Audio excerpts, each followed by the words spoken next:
अब इसके बाद में हम लोग नेक्स्ट कॉन्सेप्ट देखते हैं। नेक्स्ट कॉन्सेप्ट क्या है कि अंतः केंद्रीय घनीय एकक कोशिका के लिए संकुलन क्षमता आपको ज्ञात करना है, यानी कि packing efficiency of body centred unit, body centred cubic unit cell के लिए हमको क्या निकालना है, आपको इसका पैकिंग इफिशियंसी यानी कि संकुलन क्षमता निकालना है। तो सबसे पहले हमको बॉडी सेंटर्ड यूनिट सेल का एक डायग्राम हम बना देते हैं। यहाँ पे यूनिट सेल के माध्यम से ही एक बॉडी सेंटर्ड यूनिट सेल हम बनाते हैं। बॉडी सेंटर्ड यूनिट सेल में क्या होता है कि इसके सभी कोने पे क्या होगा, इसके कण होंगे। जैसे मान लीजिए कि यहाँ पे मैंने दिखा दिया, यहाँ पे इसको इससे हम मिला देते हैं, फिर इसको इससे मिलाएंगे, इसको यहाँ पे इससे मिला देंगे, इसको यहाँ पे इससे मिला देंगे। फिर उसके बाद में क्या करेंगे, इसके प्रत्येक कोने पर कण रहेगा, यानी कि 8 कोने होते हैं तो 8 कण हो जाएंगे। ठीक है। और बॉडी सेंटर यूनिट सेल है तो निश्चित रूप से इसके बॉडी पे एक यहाँ पे रहेगा। यहाँ से हमको निकालना है, तो जैसे कि मैंने इसको निकाल कर ऑलरेडी बताया था, सबसे बड़ा विकर्ण ए हो जाएगा। ठीक है। और यहाँ पे इसको मैं अगर अलग पेंसिल से बना देता हूँ, अलग कलर से, ये वाला ए होगा तो निश्चित रूप से क्या हो जाएगा, √2a हो जाएगा। फिर ये वाला ए है, √2a और ए है तो निश्चित रूप से ये क्या हो जाएगा, √3a हो जाएगा। यानी कि इसको अगर अलग से हम लोग फिगर में हम लोग बना दें तो यहाँ पे निश्चित रूप से क्या होगा, यहाँ पे 1 2 3, तो 3 सर्किल तो स्पष्ट रूप से यहाँ पे दिख रहा है। तीनों सर्किल एक दूसरे से जुड़ा हुआ है। 1 मिनट, ये वाला इससे जुड़ा हुआ है, फिर ये वाला भी इससे जुड़ा हुआ है। और इसमें क्या है कि ये इसके बीचों बीच पॉइंट से ये जा रहा है इस तरह से। ठीक है।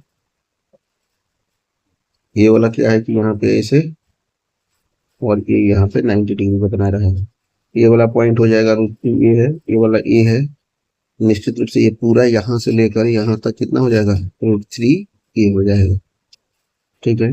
ये वाला निश्चित रूप से हमारा क्या है, आर है। ये वाला आर और आर है। ये √3 की कैसे हुआ, अगर आप पाइथागोरस प्रमेय का यूज करेंगे तो हो जाएगा a² प्लस √2a का होल स्क्वायर हो जाएगा। ठीक है। यहाँ से हो जाएगा a² प्लस 2 × a², यानी कि हो जाएगा 2 1 3, 3 ओवर में हो जाएगा 3a², यानी कि √3a हो जाएगा। ठीक है। क्योंकि पाइथागोरस प्रमेय से इतना निकल गया तो ये 4r के बराबर है। 4r = √3 × a, यहाँ से r = हो जाएगा आपका a√3 डिवाइडेड बाई, यानी कि r का वैल्यू निकल गया a के टर्म में। यहाँ से अब हम संकुलन क्षमता निकालने की कोशिश कर रहे हैं। ठीक है। संकुलन क्षमता = यानी कि जिसे हम लोग बोलते हैं पैकिंग इफिशियंसी = होता है, कितना होता है यहाँ पे, क्योंकि अंतः body centre cubic unit cell है तो यहाँ पे दो काम करेगा, 2 कण, तो 2 कणों का आयतन 2 कणों का आयतन 2 कणों का आयतन डिवाइडेड बाई कितना हो जाता है, यूनिट सेल का आयतन। यूनिट सेल का आयतन 2 × 4/3 πr³ डिवाइडेड बाई हो जाएगा a³। यहाँ पे हमने लिख लिया 2 कणों का आयतन 2 × 4/3 πr³ divide by unit cell का आयतन होता है a³। अब इसके बाद में हम लोग क्या करेंगे, r को a के टर्म में लिख देंगे, तो यहाँ पे हो जाएगा 2 × 4/3 इंटू पाई का मान हम लोग रख दे रहे हैं 22/7 गुने r की जगह पे हम लोग रख देंगे a√3 डिवाइड बाई 4 का होल क्यूब डिवाइड बाई यहाँ पे हो जाएगा a³। ठीक है। यहाँ से हम लोग लिखेंगे, 1 मिनट, ये कितना हो जाएगा, 2 × 4/3 गुने 22/7 गुने ये हो जाएगा आपका a³ इंटू 3√3 हो जाएगा डिवाइड बाई हो जाएगा 4 चौका 16 चौका 64 हो जाएगा डिवाइडेड बाई हो जाएगा ये a³ से a³ कट जाएगा।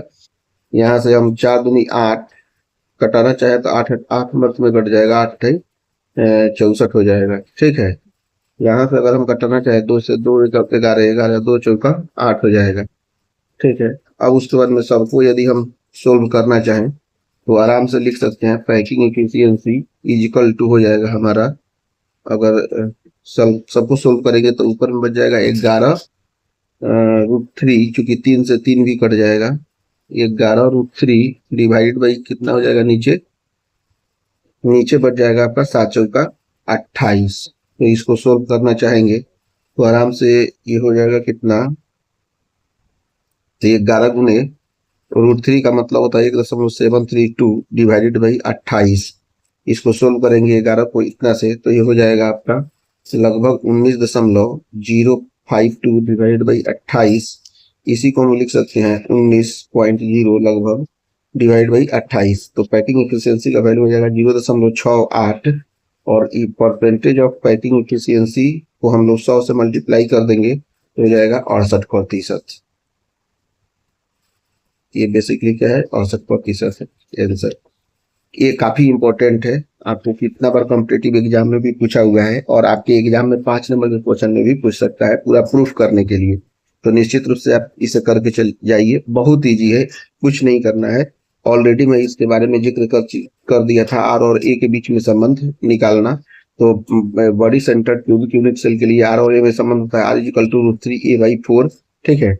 और यहाँ से हम लोग संकुलन क्षमता का फॉर्मूला जानते हैं। बॉडी सेंटर क्यूबिक यूनिट्स के लिए होता है 2 गुने कणों का आयतन डिवाइड बाई यूनिट सेल का आयतन। बस इसमें फॉर्मूला पुट कर देना है, 2 गुने 4/3 pi r q divide by a Q.